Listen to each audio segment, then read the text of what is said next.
Hi everyone, you're welcome to another video. You're welcome back to my channel. If this is your first time here, hello, welcome. My name is DoliveB. If you're an old subscriber, welcome back and thank you for clicking. Today's video is on how to make another type of turban design.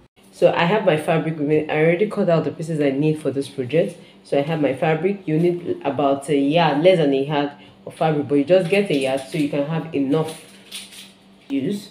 So these are the pieces I'm going to be using for my turban cap. It's going to be a turban cap. So this is for the body of the turban. This is the base of the turban. It's going to be a pleated turban.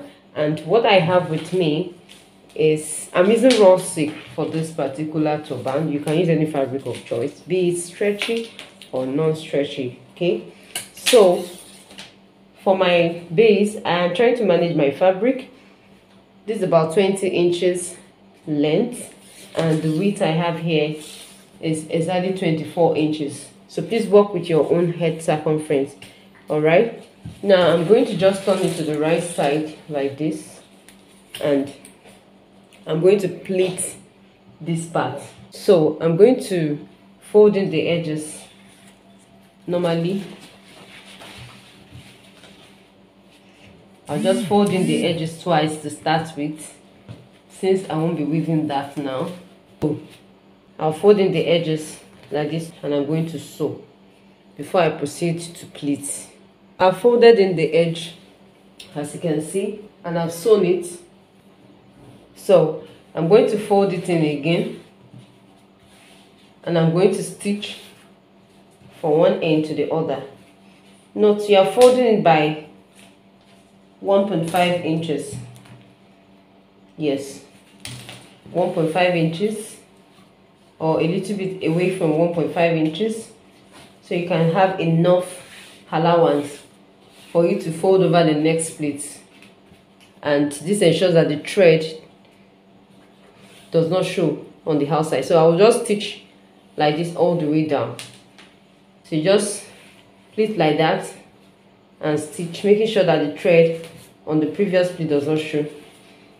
I do the next one, and I pleat like that. I'm going to make about 3 to 4 pleats.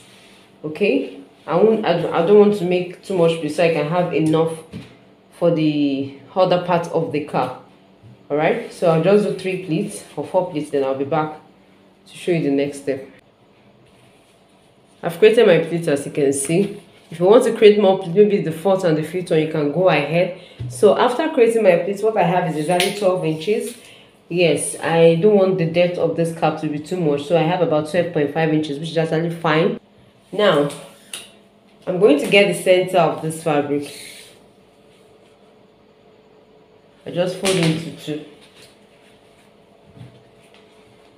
and I get the center.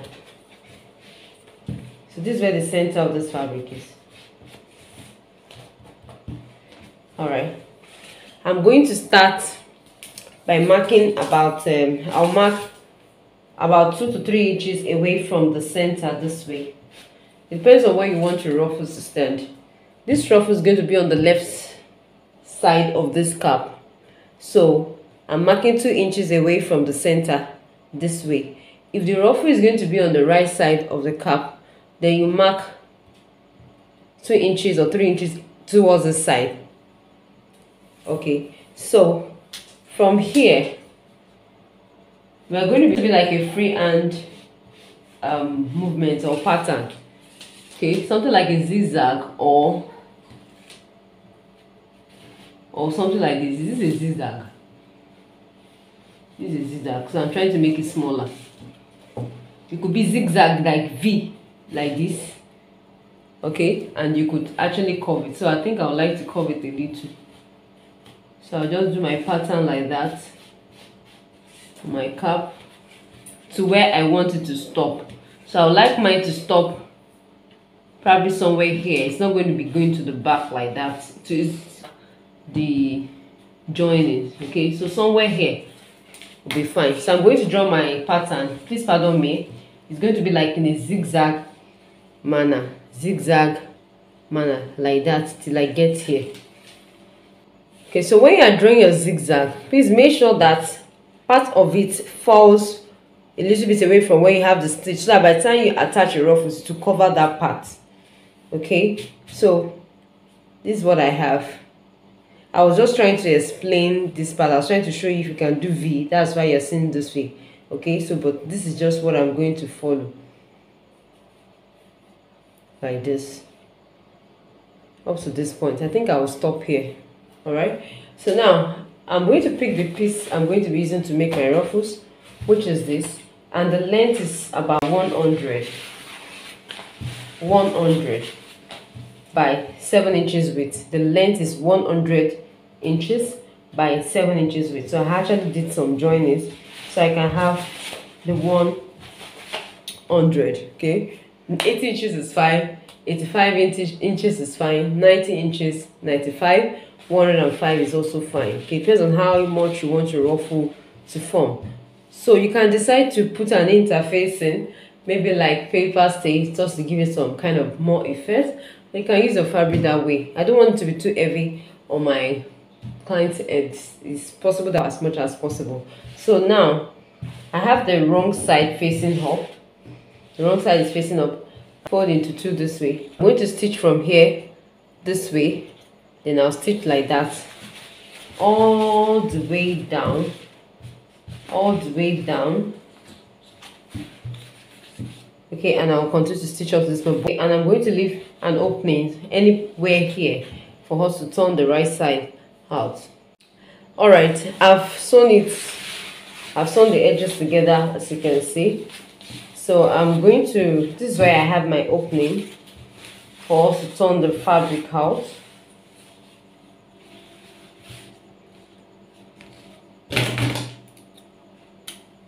So I have my opening right here for us to turn the right side of this piece of fabric out. So I'll just start by turning it out from here like that all the way down.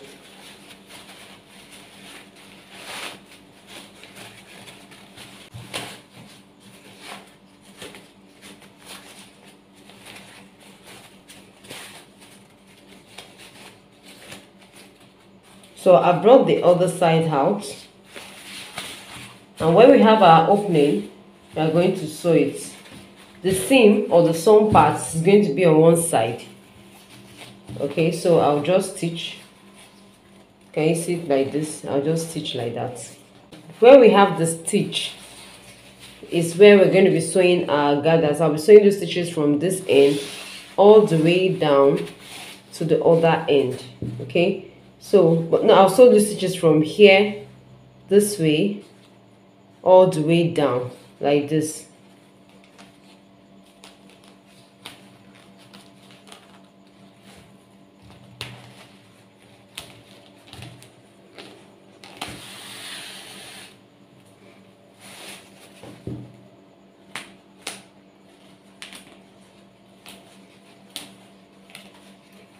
So I'll just say like that all the way down.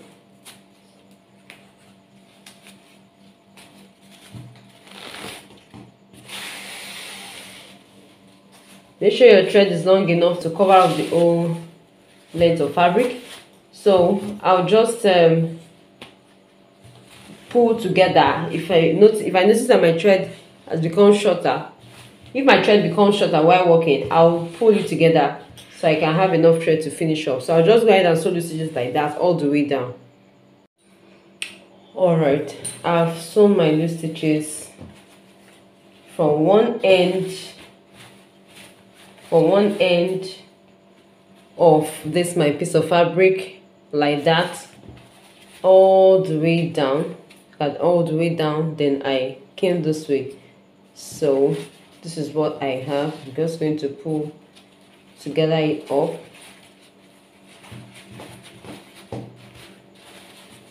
Okay, so I'm just going to tag this right here,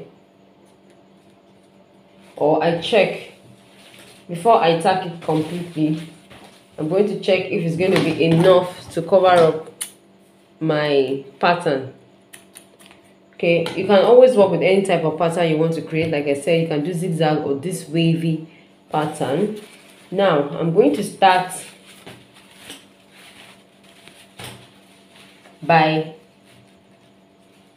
I'll start from here. I'll just take it in like this to hide these rough edges, at least the starting point. Then I'll just follow it like that. I'm going to start arranging my ruffles on top of this, following this wave pattern. Then I'll take it to my sewing machine and stitch while I follow the pattern.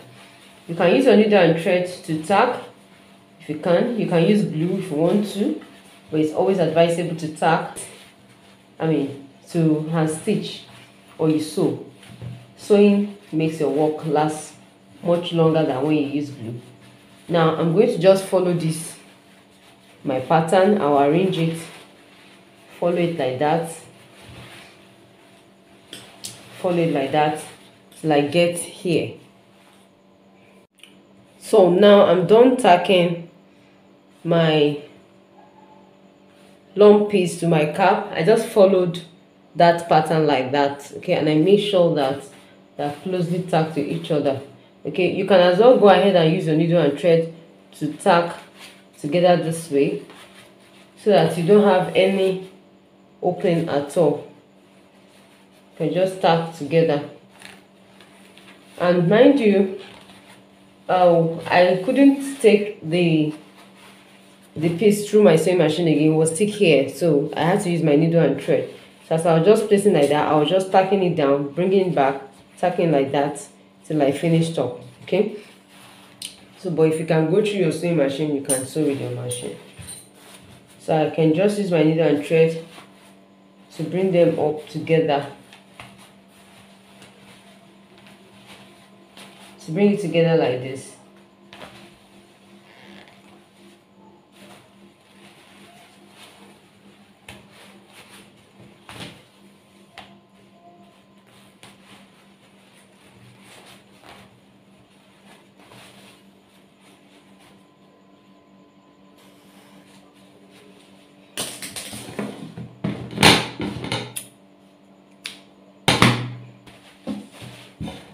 So I'm going to fold it into two now, and then finish up my turban by sewing this way. I'll just do a curve right here. I will just hold this down my pin first.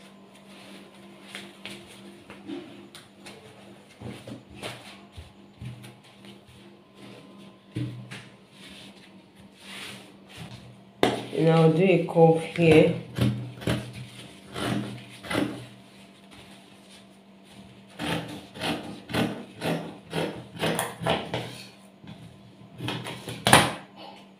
I'm going to stitch like this from here. Make sure you confirm the edge circumference. I'll stitch like that, and I'm going to sew my loose stitch like we normally do. Just gather it up like that till I get here. Okay, and I'll do all that and I'll show you the final look.